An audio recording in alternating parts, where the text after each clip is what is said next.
Jemaat yang diberkati Tuhan, pada hari Minggu yang berbahagia ini, dalam suasana PSBB, pembatasan sosial berskala besar, kita melaksanakan ibadah Minggu. Karena itu, sebelum kita mendengarkan firman Tuhan yang akan meneguhkan, menguatkan kita, mari kita satukan hati dalam doa. Damai sejahtera Allah yang melampaui segala akal itu, kiranya memelihara hati dan pikiran saudara di dalam Kristus Yesus Tuhan kita. Amin. Jemaat yang diberkati Tuhan, firman Tuhan yang akan menyapa kita di hari Minggu Quasimodogeniti. Itu nama minggu kita hari ini. Quasimodogeniti, seperti bayi yang baru lahir. Firman Tuhan yang akan meneguhkan, menguatkan kita diambil dari Mazmur pasal 42 ayat 1 sampai dengan ayatnya yang ke-6. Tolong semuanya, kalau memang ada Alkitab, buka Alkitabnya, Mazmur 42 ayat 1 sampai dengan ayatnya yang ke-6. Saya bacakan untuk kita. Untuk pemimpin biduan, nyanyian pengajaran Bani Korah. Seperti rusa yang merindukan sungai yang berair, demikianlah jiwaku merindukan Engkau ya Allah. Jiwaku haus kepada Allah yang hidup. Bilakah aku boleh datang melihat Allah? Air mataku menjadi makananku siang dan malam, karena sepanjang hari orang berkata kepadaku, di mana Allahmu?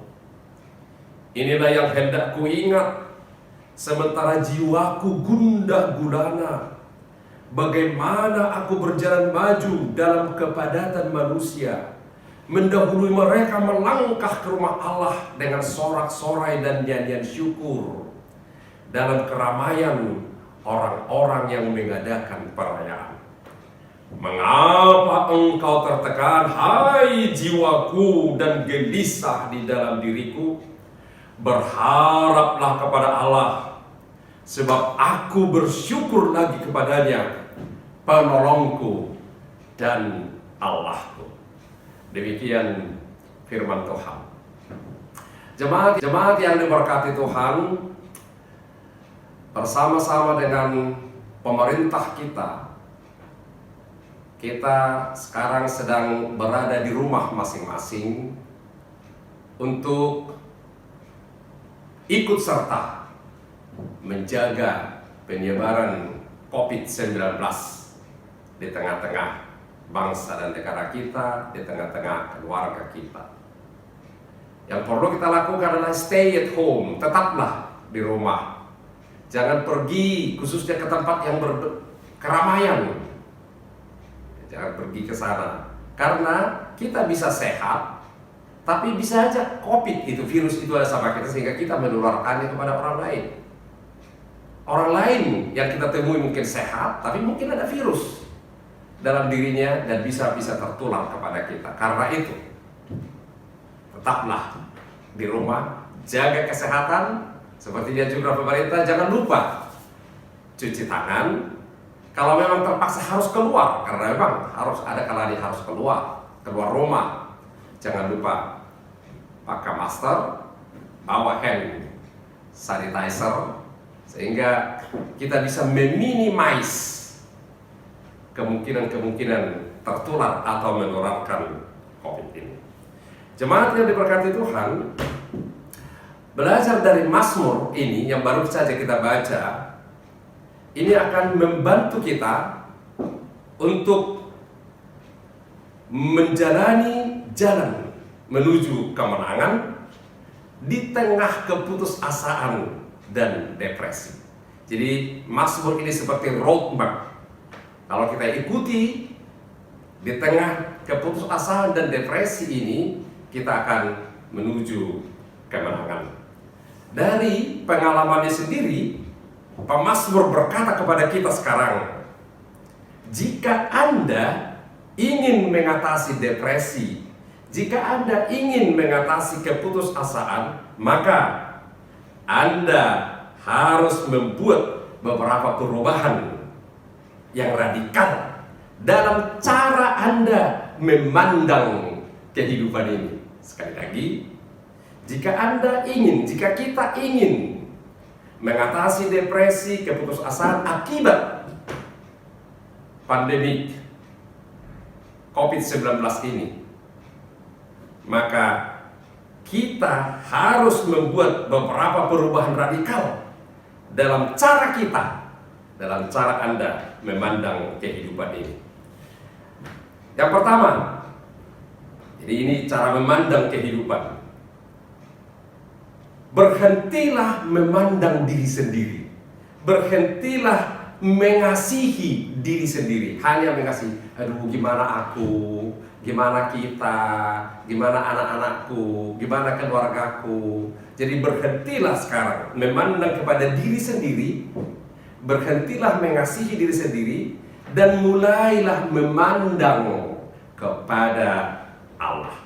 Ya, sekali lagi ya. Jadi jangan hanya melihat diri sendiri, tapi lihatlah kepada Allah. Pada dasarnya, depresi itu sangat egois. Dia berkecil hati. Jadi orang yang depresi itu berkecil hati karena rencananya belum terpenuhi. Itu sudah pasti.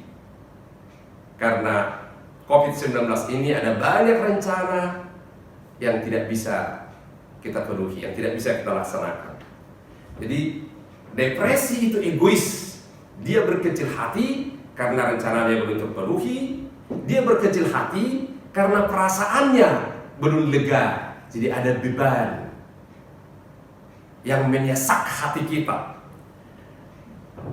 Depresi itu egois karena ada pertanyaan-pertanyaan yang belum dijawab. Mengapa begini? Apakah aku dihukum Tuhan? Mengapa begitu? Kapan ini akan berlalu? Pertanyaan-pertanyaan itu belum terjawab, lalu kita bisa menjadi depresi. Jemaat yang diberkati Tuhan, karena itu berhentilah mengasihani diri sendiri.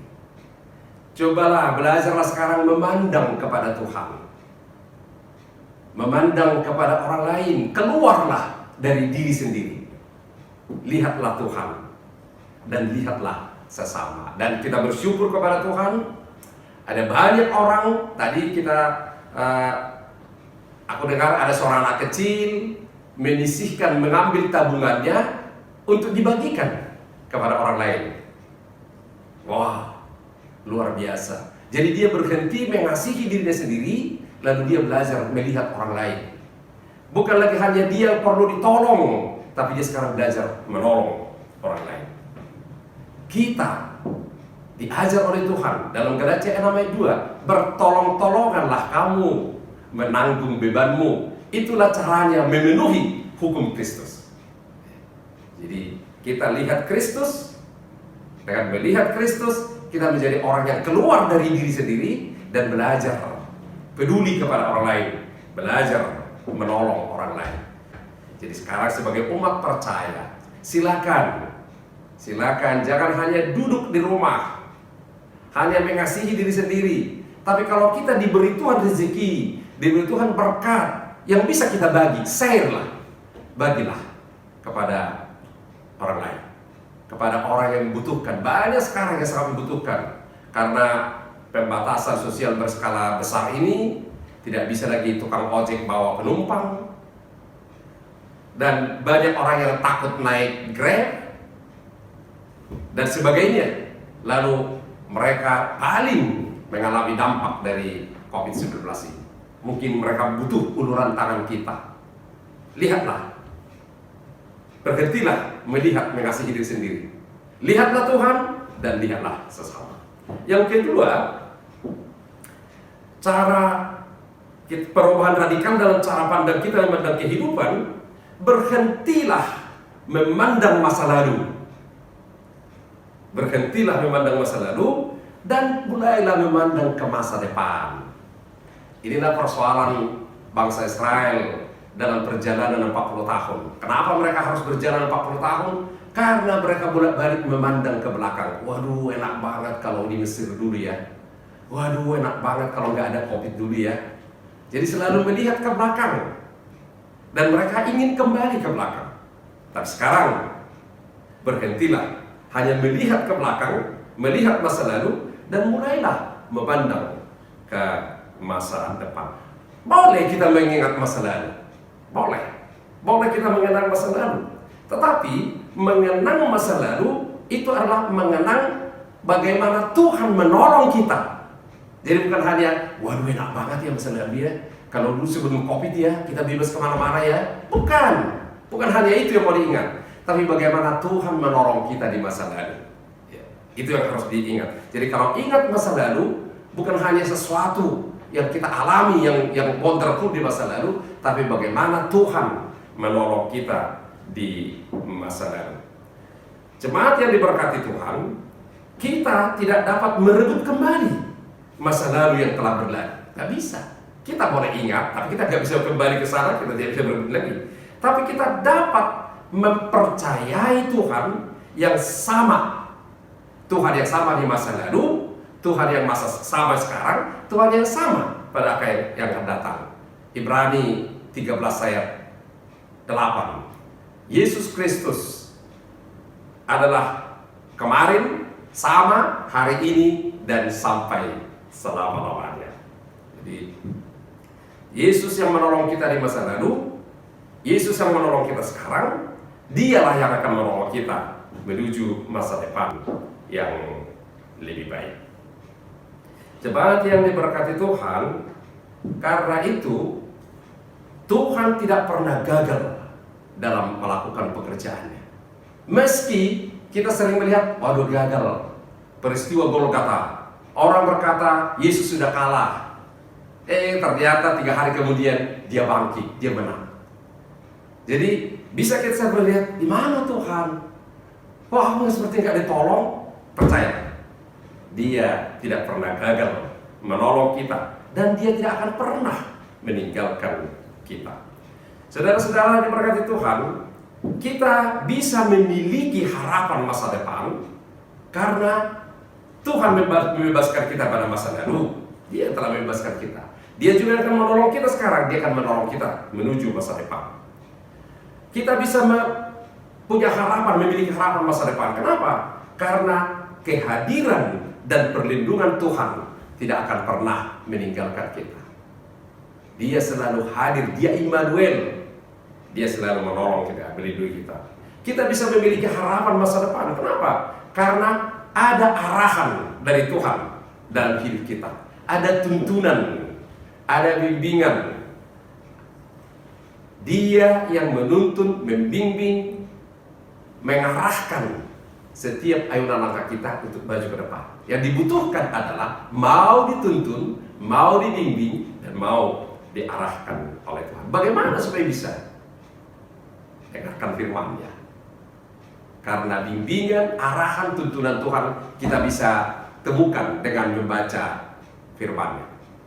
Firman Tuhan dalam 2 Timotius 3 ayat 16 berkata, segala tulisan yang diilhamkan oleh Allah memang bermanfaat untuk mengajar, untuk menyatakan kesalahan, untuk memperbaiki kelakuan, dan untuk mendidik orang dalam kebenaran. Sehingga dengan demikian tiap-tiap manusia kepunyaan Allah diperlengkapi untuk setiap perbuatan baik. Jadi itu firman Tuhan harus kita pegang menjadi tuntunan dan bimbingan kita. Kita bisa memiliki harapan masa depan karena ada sukacita dari Allah. Ada sukacita dari Allah. Dalam Filipi 4 ayat 4, bersukacitalah senantiasa di dalam Tuhan. Sekali lagi kukatakan, bersukacitalah. Jadi berhentilah memandang masa lalu. Jangan terpukau kepada dan pengen kembali ke masa lalu. Tapi lihatlah masa depan. Meski gelap, meski belum tahu nampak wujud bagaimana masa depan, percaya Tuhan menyertai kita. Tuhan membimbing kita menuju masa depan yang penuh harapan. Dalam Yeremia 29:11, karena aku tahu rancangan yang kurancang bagimu, bukan rancang kecelakaan, tapi adalah rancangan keselamatan untuk memberikan bagimu masa depan yang penuh harapan. Pegang itu, rancangan Tuhan untuk setiap orang percaya, untuk kita semua yang ada, yang mendengarkan tayangan ini, yang menyaksikan tayangan ini, adalah rancangan masa depan yang penuh harapan. Itu yang kedua. Yang ketiga, bagaimana kita membuat perubahan yang radikal dalam cara kita memandang masa depan, berhenti memandang kepada diri sendiri, berhenti memandang kepada masa lalu, berhenti memandang kepada diri sendiri dan belajarlah memandang kepada Tuhan, kepada orang lain, berhenti memandang masa lalu dan mulailah memandang kepada masa depan. Dan yang ketiga, berhentilah mencari alasan. Berhentilah mencari alasan dan mulailah bertumpu, bergantung kepada janji Tuhan. Tadi kenapa orang depresi? Karena depresi egois. Salah satu kenapa? Karena dia belum mendapat jawaban, lalu dia menjadi depresi. Dia menjadi putus asa. Sekarang berhentilah mencari alasan. Ada banyak alasan-alasan yang kita temukan, tapi berhentilah mencari alasan. Mulailah bertumpu pada janji-janji Tuhan. Pegang janjinya. Ada banyak janji Tuhan. Dalam Alkitab ada ribuan janji yang telah dijanjikan Tuhan untuk kita. Lalu supaya kita tahu janji itu kembali, kita harus baca firman Tuhan yang tertulis dalam Alkitab. Sudah semua kita tahu dalam Alkitab ada 365 kali Tuhan berkata, jangan takut. Jangan takut. Jadi berarti setiap hari Tuhan selalu ingatkan kita, jangan takut. Pegang itu. Pegang itu. Berhentilah mencari alasan-alasan. Kenapa ini begini? Kenapa COVID ini datang? Kenapa? Apakah ini karena hukuman? Apakah ini karena dosa kita? Apakah segala macam? Gak perlu cari. Pegang janji Tuhan sekarang. Ingat janji-janji yang telah dijanjikan Tuhan untuk kita. Bertumpulah kepada janji Tuhan. Apa saja yang dijanjikan Tuhan untuk kita? Ada banyak. Tuhan berjanji bahwa Dia peduli kepada kita. Dalam Ibrani 13 ayat 5b, Tuhan berkata, aku sekali-kali tidak akan membiarkanmu, aku sekali-kali tidak akan meninggalkanmu. Jadi ingat, meskipun saya sekarang seperti sendirian, kesepian di rumah, atau merasa boring di rumah, tidak ada tempat teman bermain, ingat, Tuhan menyertaimu. Tuhan selalu tidak akan pernah meninggalkanmu. Tuhan berjanji bahwa Dia setia kepada kita. Setia. Dia adalah Allah yang setia. Dia adalah Allah yang panjang sabar. Dia adalah Allah yang setia. Jadi apapun yang kita lakukan, Dia tetap setia untuk mengasihi kita. Jadi jangan pernah ragu itu. Dia mengasihi kita. Pegang janji itu. Tuhan juga berjanji untuk mengampuni kita. Tuhan berjanji mengampuni kita. Sering buat kita depresi adalah guilty feeling, rasa bersalah masa lalu kita yang terus membayang-bayangi kita. Tuhan mengampunimu sepenuhnya, total. Tuhan mengampuni kita secara total, tidak ada sisa. Makanya dalam firman Tuhan disebut, meski dosamu merah seperti kremisi, akan menjadi putih seperti salju. Meski dosamu merah seperti kain kesumba, akan menjadi putih seperti bulu domba. Jadi Tuhan mengampuni kita total. Jadi orang yang sudah diampuni Tuhan sekarang, masa lalu kita telah diampuni bersih. Jangan lagi bawa kesalahan-kesalahan masa lalumu untuk perjalanan selanjutnya. Tuhan juga berjanji untuk menguduskan kita, menyucikan kita di dalam darah Yesus Kristus. Darah Yesus Kristus telah menguduskan, menyucikan kita dari segala dosa. Jadi kita sekarang dikuduskan. Dalam 1 Petrus 2 ayat 9, firman Tuhan berkata, tetapi kamu adalah bangsa yang terpilih, imamat yang rajani, bangsa yang kudus, umat kepunyaan Allah sendiri, supaya kamu memberitakan perbuatan-perbuatan besar yang Dia lakukan, yang telah memanggil kamu keluar dari kegelapan kepada terangnya yang ajaib. Jadi kita adalah umat pilihan Tuhan, umat yang dikuduskan, umat yang disucikan oleh Tuhan. Jadi kita dipilih, kita berharga di mata Tuhan, kita dikasihi Tuhan, sangat-sangat dikasihi Tuhan, kita diampuni Tuhan, totali kita diampuni oleh Tuhan, dan kita mampu untuk melakukan sesuatu yang sesuai dengan kehendak Tuhan. Tuhan juga berjanji untuk memberi kekuatan dan perlindungan kepada kita. Ingat itu. Makanya dalam Filipi 4 ayat 13, segala perkara dapat kutanggung di dalam Dia yang memberi kekuatan kepadaku. Jadi Tuhan berjanji akan memberi kekuatan kepada kita, memberikan perlindungan kepada kita, perlindungan supranatural-Nya, menutup bungkus kita siang dan malam dari sakit penyakit, dari mara dan bahaya, menutup bungkus kita dari virus COVID-19, menutup bungkus kita dari semua ancaman yang bisa membahayakan hidup kita. Ingat janjinya. Tuhan juga berjanji untuk senantiasa memimpin kita dalam perjalanan hidup ini. Karena Dia sudah menerima kita, Dia berjanji akan memimpin kita. Cara Tuhan untuk memimpin kita itu firman-Nya. Karena itu, dalam masa social distancing ini, dalam masa stay at home, tinggal di rumah, manfaatkan waktu ini untuk baca firman Tuhan. Manfaatkan waktu untuk baca firman Tuhan. Manfaatkan waktu ini untuk belajar firman Tuhan. Manfaatkan waktu itu untuk menghafal firman Tuhan, janji-janji Tuhan, dan manfaatkan waktu ini untuk merenungkan firman Tuhan.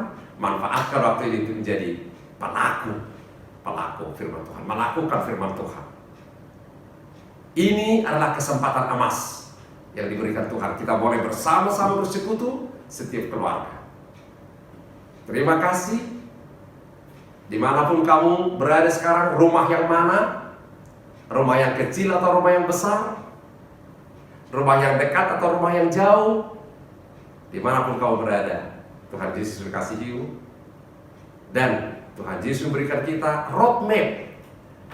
Kalau kita jalani, kita akan sampai kepada suatu keadaan. Aku tidak akan, si pemasmur berkata, mengapa engkau tertekan hai jiwaku, dan gelisah dalam diriku, berharaplah kepada Allah. Nah, ingatlah janjinya, lepaskan dari mengasihi diri, si pandang kepada Allah. Berhentilah memandang masa lalu, pandanglah masa depan. Berhentilah mencari alasan, dan peganglah janji Tuhan. Mengapa engkau tertekan? Jadi kita tidak akan tertekan, kita tidak akan mengalami depresi. Kita boleh bersyukur kepada Tuhan bahwa di tengah-tengah pandemi COVID-19 ini, Tuhan menyapa, Tuhan meneguhkan, Tuhan menyiapkan kita, sehingga kita bisa melalui hari-hari kehidupan ini bersama dengan Tuhan. Dan kita boleh pada saatnya bersorak-sorai dalam nyanyian syukur di dalam rumah Tuhan. Selamat hari Minggu, selamat menikmati berkat-berkat Tuhan di dalam perjalanan hari kehidupan, dan Tuhan Yesus memberkati. Amin. Kita berdoa. Terima kasih Tuhan Yesus untuk firman-Mu yang telah menyapa, meneguhkan, dan menguatkan kami. Terima kasih Kau telah memberikan kami tuntunan panduan bagaimana kami bisa melalui masa-masa keputusasaan, masa-masa depresi, khususnya karena pandemi COVID-19 ini, sehingga kami bisa menuju kemenangan bersama dengan Tuhan. Ada hal-hal yang harus kami, cara pandang yang harus kami rubah secara radikal. Terima kasih untuk firman mengingatkan kami. Biarlah firman itu ditorehkan dalam hati sanubari kami masing-masing, dan Roh Kudus menuntun membimbing kami untuk mengubah cara pandang kami tentang kehidupan seperti yang telah disampaikan oleh firman-Mu. Sehingga bersama-sama pemazmur kami boleh berkata, mengapa engkau tertekan, hai jiwaku, dan gelisah di dalam diriku? Berharaplah kepada Allah, sebab aku akan bersyukur lagi kepadanya, penolongku dan Allahku. Dalam nama Yesus kami berdoa, bersyukur dan berserah. Amin. Jemaat yang diberkati Tuhan, mari satukan hati, kita arahkan kepada Tuhan. Kita serahkan persembahan yang telah kita berikan pada Tuhan. Kita bersatu dalam doa. Ya Allah, Bapa kami yang di surga, kami mengaku bahwa Tuhan adalah sumber dari segala karunia yang melimpah dalam kehidupan kami masing-masing. Sebagian daripada karunia itu kami serahkan kembali sebagai persembahan kami kepada Tuhan. Terima dan berkatilah persembahan umat-Mu ini, agar kami boleh mempergunakannya untuk pekerjaan dan pelayanan kerajaan Tuhan di dunia ini. Bukalah hati kami, agar kami boleh mengenal betapa banyak berkat dan karunia yang telah kami peroleh dari Tuhan, supaya kami senantiasa bersyukur kepadamu, hanya di dalam nama Yesus Kristus Tuhan kami yang hidup. Amin. Kita berdoa. Bapa kami yang di surga, dikuduskanlah namamu, datanglah kerajaanmu. Jadilah kehendak-Mu di bumi seperti di surga. Berilah kami pada hari ini makanan kami yang secukupnya, dan ampunilah kami akan kesalahan kami, seperti kami juga telah mengampuni orang yang bersalah kepada kami. Dan janganlah membawa kami ke dalam pencobaan, tapi lepaskanlah kami daripada yang jahat. Karena Engkaulah yang punya kerajaan dan kuasa dan kemuliaan sampai selama-lamanya. Amin. Terimalah berkat Tuhan. Tuhan memberkati engkau dan melindungi engkau. Tuhan menyinari engkau dengan wajah-Nya dan berikan engkau kasih karunia. Tuhan menghadapkan wajah-Nya kepadamu dan memberikan engkau damai sejahtera. Amin.